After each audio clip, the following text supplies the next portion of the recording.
Thank you, Dirk. Good afternoon, everybody.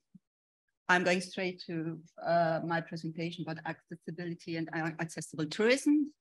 At the last INSTO meeting dedicated to accessibility, and I'm going to move forward.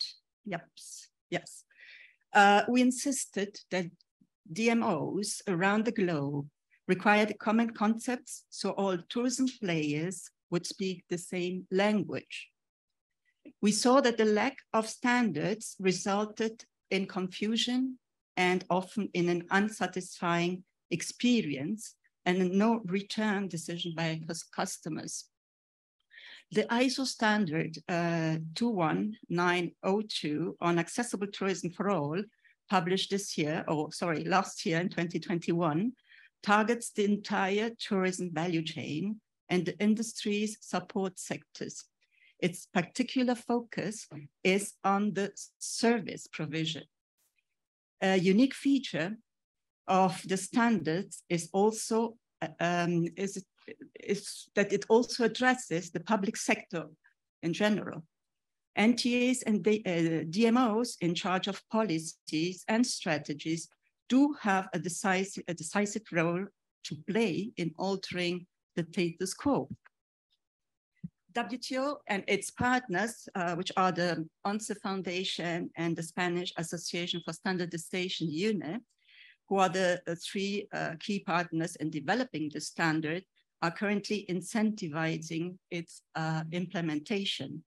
And we are now producing a set of promotional, straightforward handouts for public administrations and the accommodation sector. And these user guides will also focus next year on tourism resources, both natural and cultural ones, and transportation facilities. So our team will ensure that the INSTO members will get this material through our colleagues of this SDT team. I'm moving to the next slide. And well, this standard guides DMOs in going beyond their commitments to be only socially responsible. It helps them in changing their mindset and developing awareness on the following principles. First one, better accessibility as from now. Taking into account different access needs from the very beginning pays off. However, tourism planners still make the beginner's mistake of designing infrastructure and services for standard customers and for standard people. And these customers practically do not exist. Secondly, achieving quality in all spheres. Accessibility triggers major advancement both in life quality and service quality. Third, improving customer service is key. This is the first obstacle that customers encounter.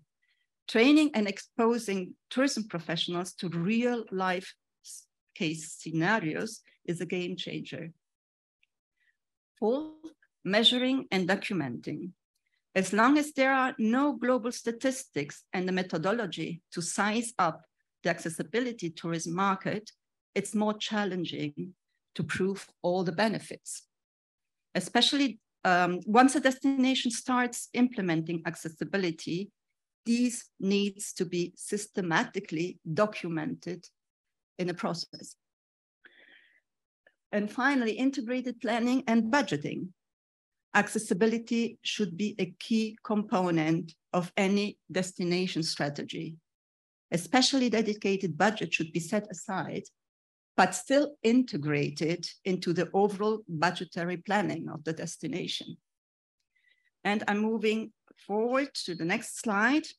So what kind of questions INSTO members may be asking themselves as we speak?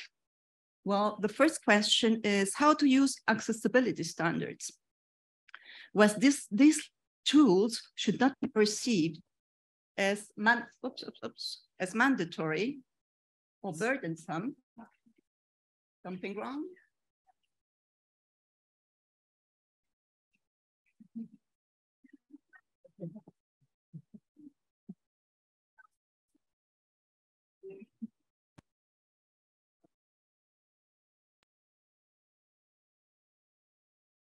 right? Okay, perfect. This is the right slide here.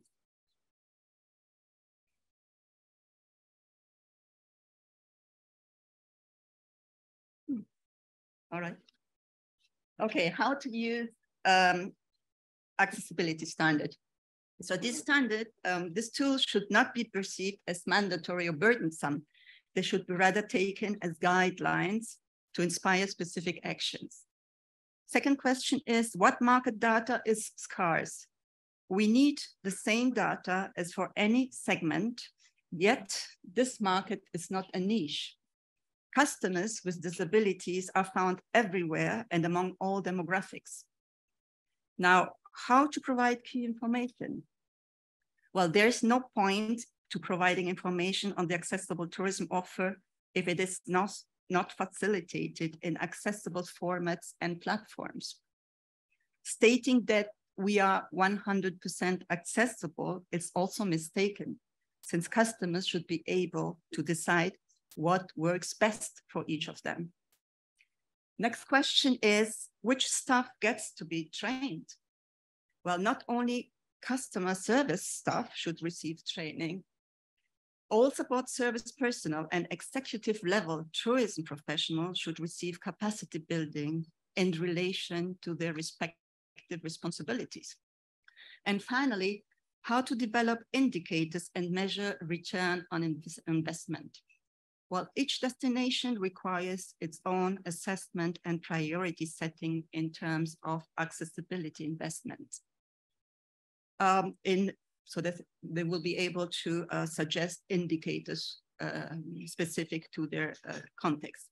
By measuring return on investment, DMOs are better able to carry out constant improvements and demonstrate the business case of accessibility.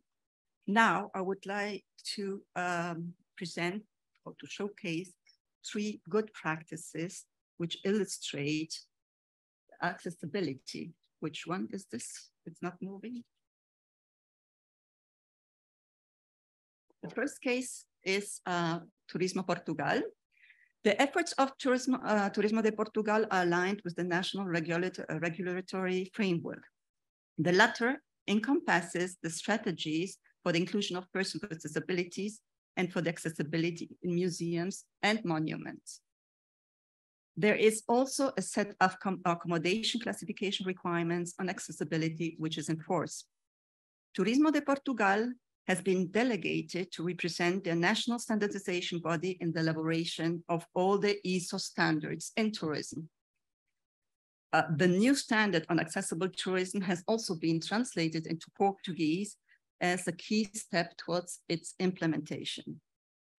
Furthermore, an accessibility investment is currently a prerequisite for public funding applicants. And also this NTO has launched a 25-hour accessible tourism module at all the 12 tourism and hospitality schools, and also operates an executive level online training for decision makers. The second case that study that I would like to present here is at the municipal level, and which is Barcelona tourism. So the city of Barcelona stands out as an urban hub which carried out outstanding accessibility improvements. The city hall and the tourism office operate accessible web portals catering to both local and visitors with disabilities, whose experiences often converge in time and in shared spaces. The DMO has a clear focus on the tourism experience as opposed to resolving disability issues.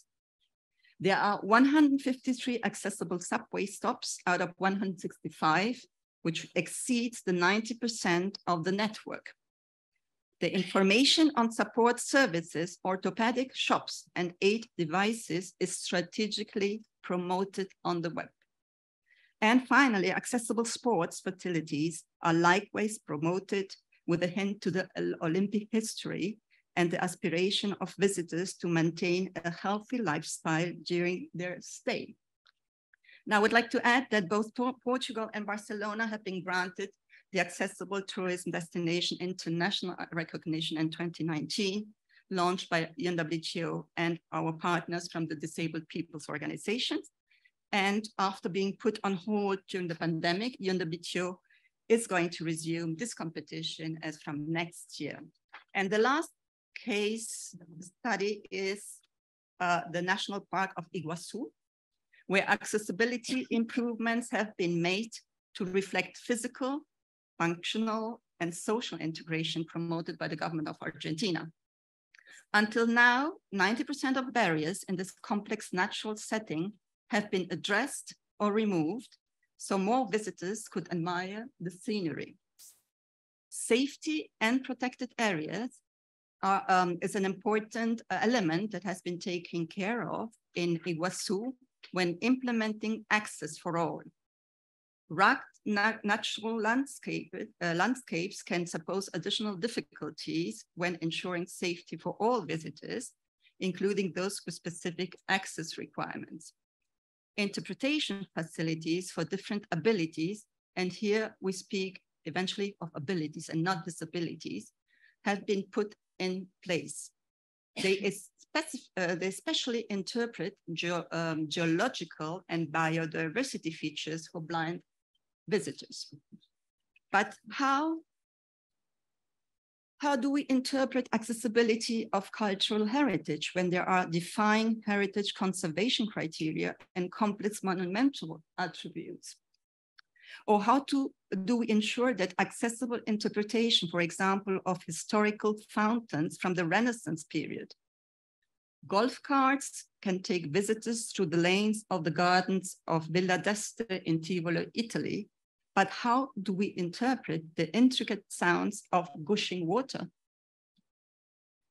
Well, in the case of this World Heritage Site in Italy, the fact of combining Braille and engraved captions in 2 languages, together with 3D models of different fountains, approaches these monumental jets to blind and low vision visitors. As you can appreciate, accessibility is also about innovation. Thank you very much.